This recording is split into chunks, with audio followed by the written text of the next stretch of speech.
I'm Amy Dunker at Clarke University. Welcome to Trumpet Quick Lessons. I'd like to talk to you about practice tips. When I was a younger student player, I had no idea how to go about practicing. Nobody really talked to us about that. They just say, well, here you go practice. Yeah, all right, I'll go practice. But today I'd like to really look into some real strategies that will help you do this efficiently and get more out of it and move ahead faster. First thing to do is look up all the terms on the page.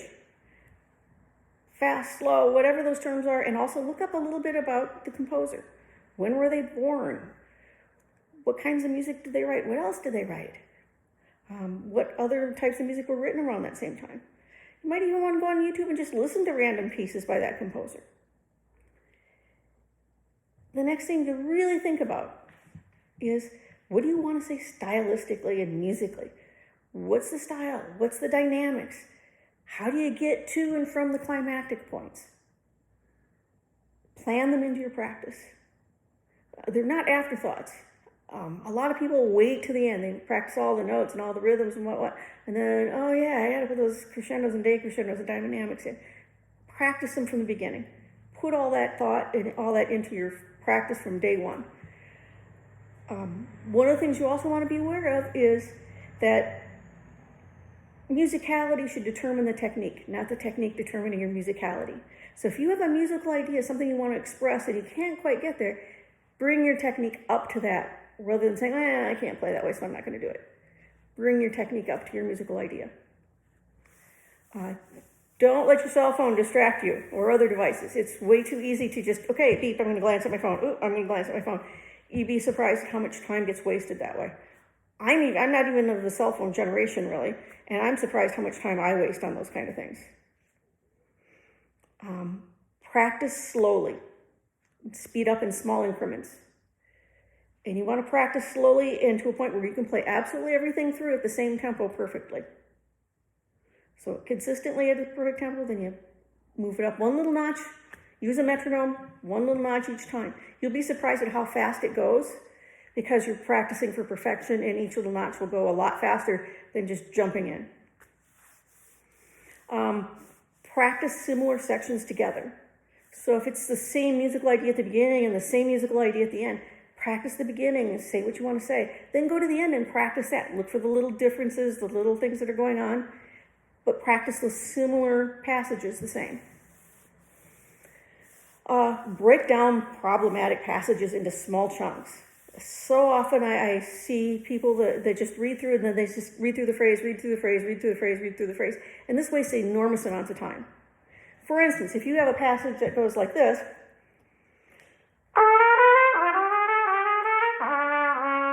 and you mess up, let's say, the second 16th, then you want to go, the second group of 16ths, then you want to go,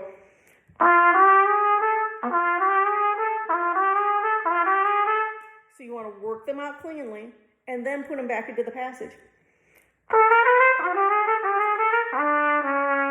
So break it down into that little chunk. Why practice all that other stuff when you can do it? You want to get right focused on the problem area and fix it. Mark the page. If you miss an accidental, only miss it once. Mark it. If you miss a repeat, whatever, or if you think you might miss it, mark it. I've heard younger players say, well, yeah, but I look at the prose music and there's nothing marked on there. Well, oftentimes it's because, one, they've developed a lot of technique over the years. Two, it may not even be the first time they've practiced this. It may be a replacement book for an old book that either graduated with a student or self-destructed over all the years of practice. And some of these things that they will be working with students, they've played for 40 or 50 years. So generally you won't see as much marking on those pages. But if you look and they're going to go sight read a show or do a show, they're marking like crazy. Some days practice the beginning first. Other days start at the end or start at the middle. Oftentimes we always start at the beginning. So the beginning is really strong, but the middle and ending aren't as strong. And you want that to be an even amount of strength. You want it to be a great piece from beginning to end. Set practice goals each day and write them down. I keep a little notebook, and I encourage my students to keep a little notebook, okay? Today I practiced measures 37 through 52 on etude number 7, measure 43. I worked out problems. I should double check that again because just to make sure it's solidified, that I've really got it under my fingers. Then I went on and did my scales, or I worked on minor scales today, all that kind of stuff. Then the next section, I go right next to each one of those things and say, what do I want to work on in my next practice? So that when I get in there, I'm not wasting time saying, oh, where was I? What did I do? I open this little notebook and go, that's what I need to do. And I get it done. So it just really maximizes your timing and keeps you well organized. I also try to practice all the things I'm working on every day. I've seen people that have, work on one thing diligently, and then they go on to the next thing, and then they go on to the next thing, and by the time they get on to the third thing, they've kind of lost some of their skills on the first thing. Just over time, it's just a normal human process. So make sure you're touching bases with everything each practice session. Even if it's, okay, I own this, I just need to read through it, or I just want to go through a couple of real tricky passages that I give me some problems that I've had to work on. But touch each piece every day. Be able to perform the entire work clearly and with a metronome. Be able to go straight through it with a metronome at whatever tempo and play everything cleanly. It gives you confidence when you go in to perform it. It gives you confidence when you go into audition on those things. Most anxiety really comes from not really being sure, not really being prepared. But if you can do this several times in a row, you'll walk in there saying, yeah, I can do this. And then be able to take the metronome away and keep your tempo and stay in time. And that's your final goal of the product. And make the musical ideas.